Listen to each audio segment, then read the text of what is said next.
الله أكبر الله أكبر الله أكبر الله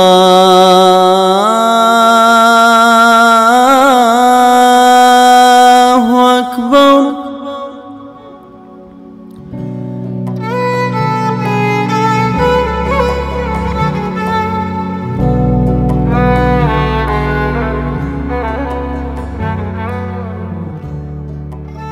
Azanшы Біләлдің өмірінің соңы жайында не білеміз? Біләл ибн Раббағ әл-Хабаши исламдағы алғашқы азаншы. Әкесінің аты Раббағ, анасының аты Ханан. Хақ дінді қабылдағаны үшін Құрайш мүшіріктері тарапынан қатты азапқа душар болады. Қанша азапталса да сенген дінін тастамады. Ақыры Әбу Бәкір Сыддық құнын төлеп, оны азат етеді. Осылайша қаныпезер мүшіріктердің шектірген азабынан құтылады. Біләл Мұхаммед пайғамбар саллаллаху алейхи уәсәлләмді ерекше жақсы көрді. Оның қасынан бір елі айырылмай, үнемі жанында болды. Біләлдің даусы әсем еді. Сол себепті Алла елшісі азан айтуды соған тапсырды.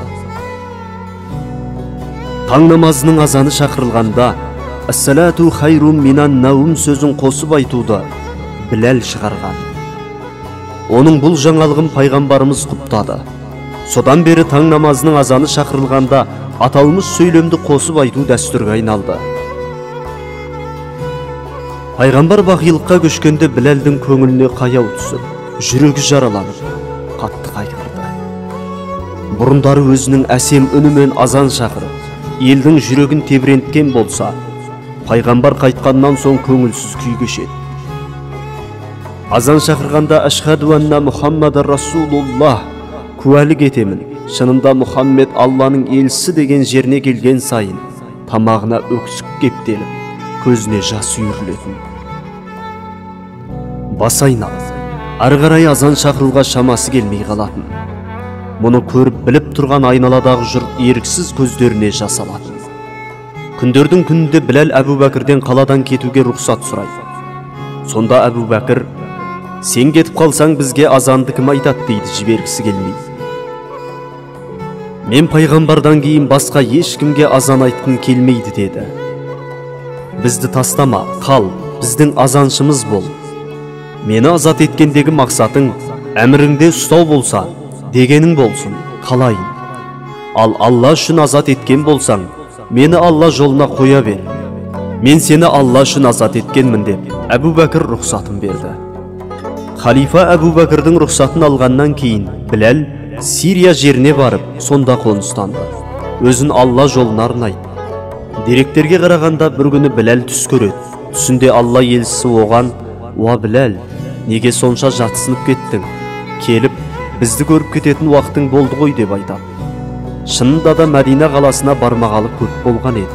Ол атына мініп, Мәдина қаласына аттанады.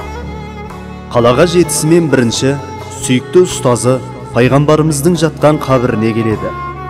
Қабір басында көңілі босап, жылайды. Осылайша ұзақ отырады. Осы тұста Алла елшісінің қос немересі, кішкентайынан көз алдында өскен Хасан мен Хусейнді кездестіреді. Екеуін сағыныштан қайта-қайта сүйіп, қатты құшақтайды. Таң намазы келген тұста Хасан мен Хусейн әзіреті Біләлдан азан шақыруын өтінеді. Ұлы ұстазының сүйікті немерелерінің сөзін жерге тастағысы келмеген Біләл мешіттің төбесіне шығып таң намазының азанын шақырады. Бұл оның сүйікті Алла елшісі қайтыс болғалы бері айтқан екінші азаны еді. Біләлдің әсем даусын көптен бері сағынып қалған қала жұрты сыртқа шығады.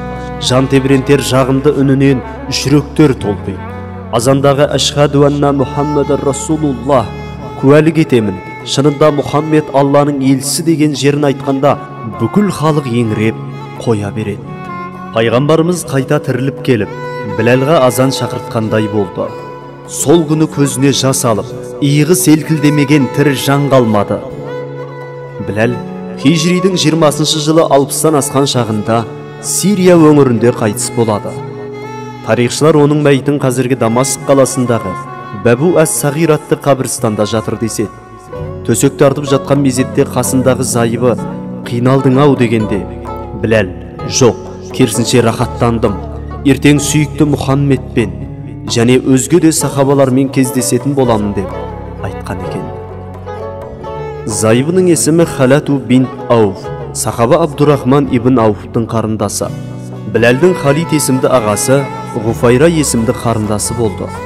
Бірақ ізін жалғастырар ұрпағы болмады. Салаватуллахи алла хайри халқихи Мұхаммадин ва алла алихи ва сахбихи әжмағин.